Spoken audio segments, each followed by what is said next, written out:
If this equity's not earning you 5 to 10% a year and you're married to that equity, it's time to let the equity move.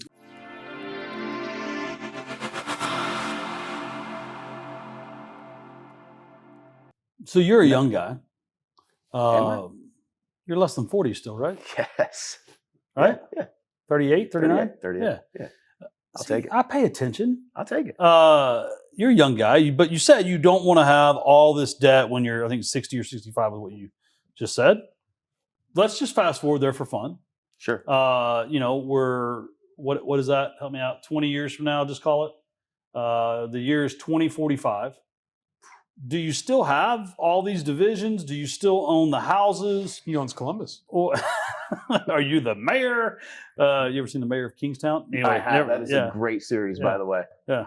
So that's going to be Terry. Anyway, what does it look like? Like, do you sell the portfolio? Do you keep the portfolio?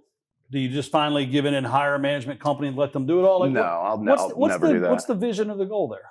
I think for me, so I'm always looking at return on equity. You talk about this all the time, and I'm 100% for it. So for instance, that duplex I sold, I bought that thing for $75,000 at the end of 2019. Someone was willing to pay $375 for it. My basis was $180. My debt on it is only like $90. Why am I holding on to that property when each unit rents for $1,200-1,300 bucks? Right. I'm going to get $2,600 a month in rent, $375,000, and I can walk away with close to $300,000. Right. Sell that damn thing. Because if you can even go make 10 or 15% on that money, or I go lend it out at 14%. Like, I'm making a higher return doing this. So I'm always looking at my properties, stock portfolio, whatever, any money that I have, any equity I have. I'm always looking at what is the best use case for this equity at this particular time. Because it's an asset. Like too many people, and you and I talk about this a lot, and we'll go on a little tangent. If you're listening and you don't look at your property equity the same way you look at your bank account, you're wrong. If you don't look at your property equity the same way you look at your stock portfolio, you're wrong. Like, if this thing's not going up by 5-10% a year, you need to change what you're investing in. You need to get different stocks or liquidate or something, right?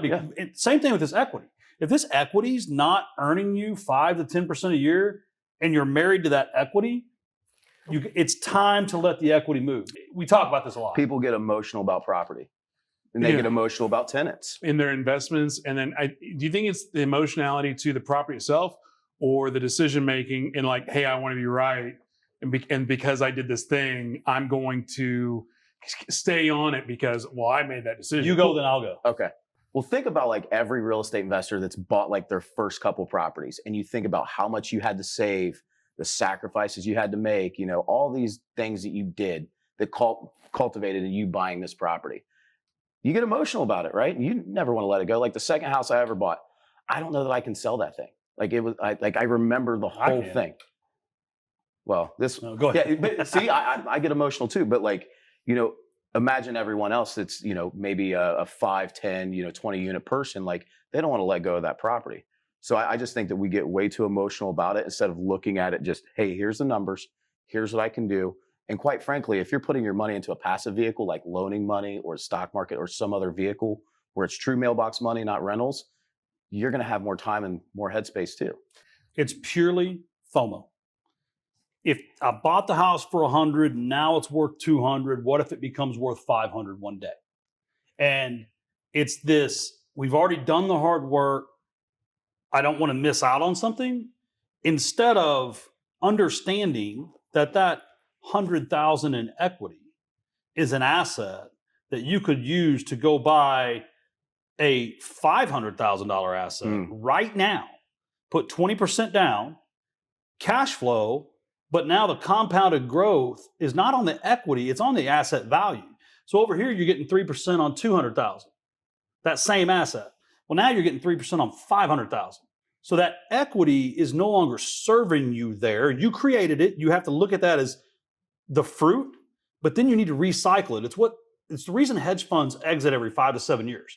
They have to turn the equity into larger asset values, because the larger asset values give them faster compounded growth, which gets them bigger assets under management. So one thing after hearing that, and I think what would be very helpful for real estate investors is instead of looking at a house as a house, look at it as a cell in a spreadsheet. Because would you ever get emotional to a cell on an Excel spreadsheet? Right. It's just a damn number. It's just a whatever. Right. But again, you have that emotional component. So if you could zoom out and just think of, hey, it's just a column, row 3. Yep. Who's going to get emotional about that? So this is our biggest problem right now in our family. We have the house that I fought the HOA on for 2 years and lost. Mm-hmm. I remember that. It used to be our family home. It's an emotional house for Jennifer. She doesn't want to sell it. We have a 3.25% interest rate. She doesn't want to sell it. We have $500,000 in equity. She doesn't want to sell it. It's sitting there vacant for 8 months now. She doesn't want to sell it.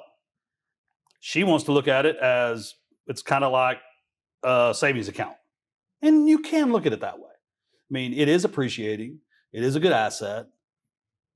Even the appreciation we're still getting out is higher than our actual payment and what we're spending. But what I'm trying to show her by putting it into a cell on a spreadsheet is like, hun, look, we get this $500,000. You put $100,000 over here in a savings account because you like safety and you like to look at money on your Chase app. Awesome. Then you take $400,000 and you go buy 3 $300,000 houses, brand new builds. I don't care. Put $100,000 down on each of them. Your equity on your balance sheet, which you talk about a lot, is the same. You still have $400,000 in net worth. But now I'm appreciating at 3% a year, let's just say, on $900,000 worth of assets instead of one $600,000 house. So actually, what I just did is I put $100,000 aside to make her feel good, and that's probably getting 3% right now. Yeah. So it's growing at 3%. And then now the other ones, I'm growing at 3%, but 3% on 300,000, not 3% on 100,000. So now my return on equity is well over 15%. And I diversified. And you get to speed depreciate all over again.